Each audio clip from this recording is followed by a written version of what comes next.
The Chavistas are reportedly panicking and desperately calling for Donald Trump to intervene in Venezuela again. Pay attention! Delcy Rodríguez says she will no longer take orders from the United States. No more orders from Washington. Regarding Venezuelan politicians, it should be Venezuelan politics that resolves internal conflicts. Part 2 is coming in Venezuela. Let's listen to this criminal, don't you think? With a capital V and with V for Venezuela. Enough of Washington's orders about politicians in Venezuela. Let Venezuelan politics resolve it. Our differences and our internal conflicts. Enough of foreign powers. It has been very costly for this republic to face the consequences of fascism and extremism in our country. As we said yesterday, we talked about political peace, about economic peace, about social peace. There can't be social peace without economic inclusion. And we always told you, we workers...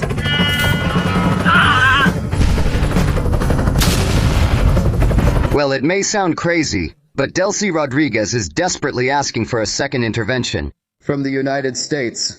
They're telling us here. An opinion piece in the Wall Street Journal warns that Delcy and Jorge Rodríguez are the most manipulative, authoritarian, and harmful core of Chavismo. Presenting them as potential United States allies is naive and politically clumsy. Both siblings have been key architects of repression, disinformation, and the survival of the regime, which contradicts any narrative that portrays them as moderate or trustworthy figures in a transition. Of course, they are people. Who, for example, operate in secret, but we've already seen they're unscrupulous. I mean, Delcy Rodríguez had no problem betraying the criminal Nicolas Maduro, who, by the way, deserved what happened to him. However, Delcy Rodríguez should be in prison with him. Let's not get confused. We're the ones in charge here. Yes, we're talking to the captors.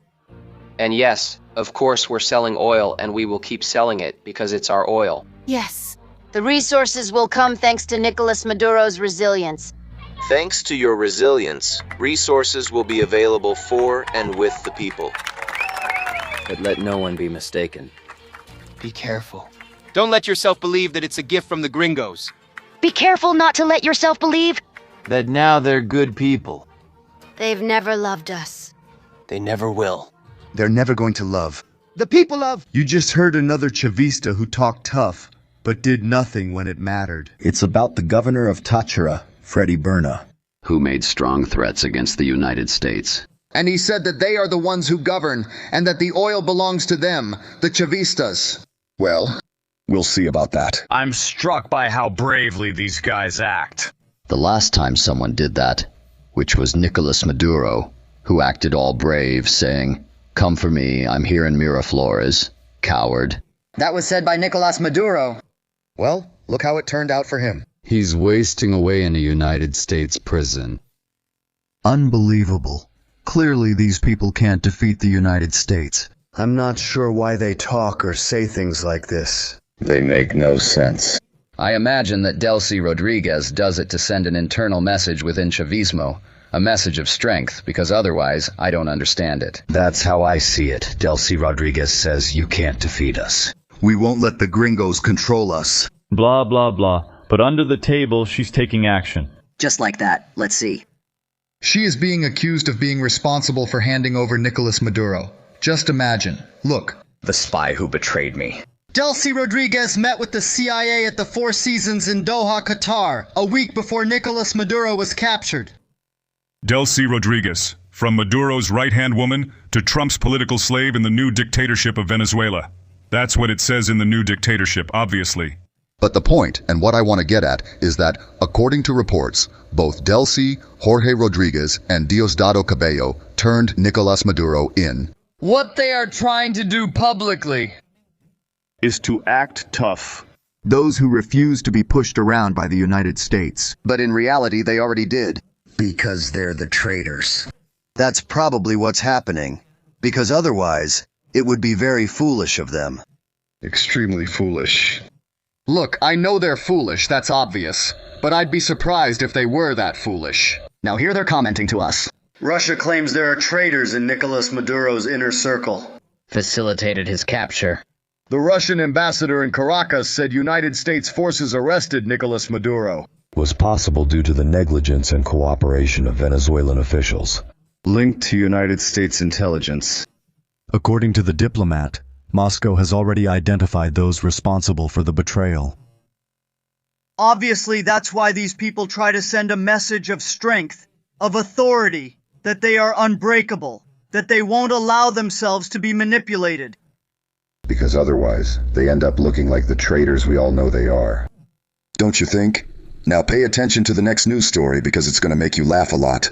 Russia sharply questioned Maduro's regime's defense readiness after their capture. A high-ranking Russian official stated that besides having a machine gun, you also need to know how to use it. This referred to tactical failures by the Venezuelan armed forces during the United States operation. Well, but according to them, they have the 4.5 million militiamen, and according to them, they're the new Vietnam. Do you remember how they used to say that all the time? A lot of talk, but let's hear from Delcy Rodríguez. Me. Before finishing, I am obliged to make some clarifications. Commander Chavez often said some provocations should be answered, while others should be ignored. As I said recently, I became acting president by a situation that was unprecedented in the history of Venezuela. But I swore on January 5th, and I swore not to rest. For Venezuela, our people, and our children. And the Secretary of the Treasury of the United States has made some statements that are somewhat inappropriate and offensive. And I have to respond to her. The people of Venezuela reject orders from any external party. Venezuela has a government. And this government obeys the people. It's reciprocity in that relationship among the Venezuelan people, authorities, and institutions. Let's be clear, Delcy. You're not a government. You're drug traffickers. Period. You are delinquents. You are criminals. Diosdado Cabello. You, Delcy. Padrino Lopez. Everyone around you is a criminal. They should be in jail. Be grateful that Donald Trump gave you the opportunity to leave peacefully. To make a peaceful transition of power. So that you can go live in exile with everything you stole. Be thankful for that opportunity, unlike Nicolas Maduro. We'll never have it. He's already rotting in prison. Meanwhile, they're commenting here.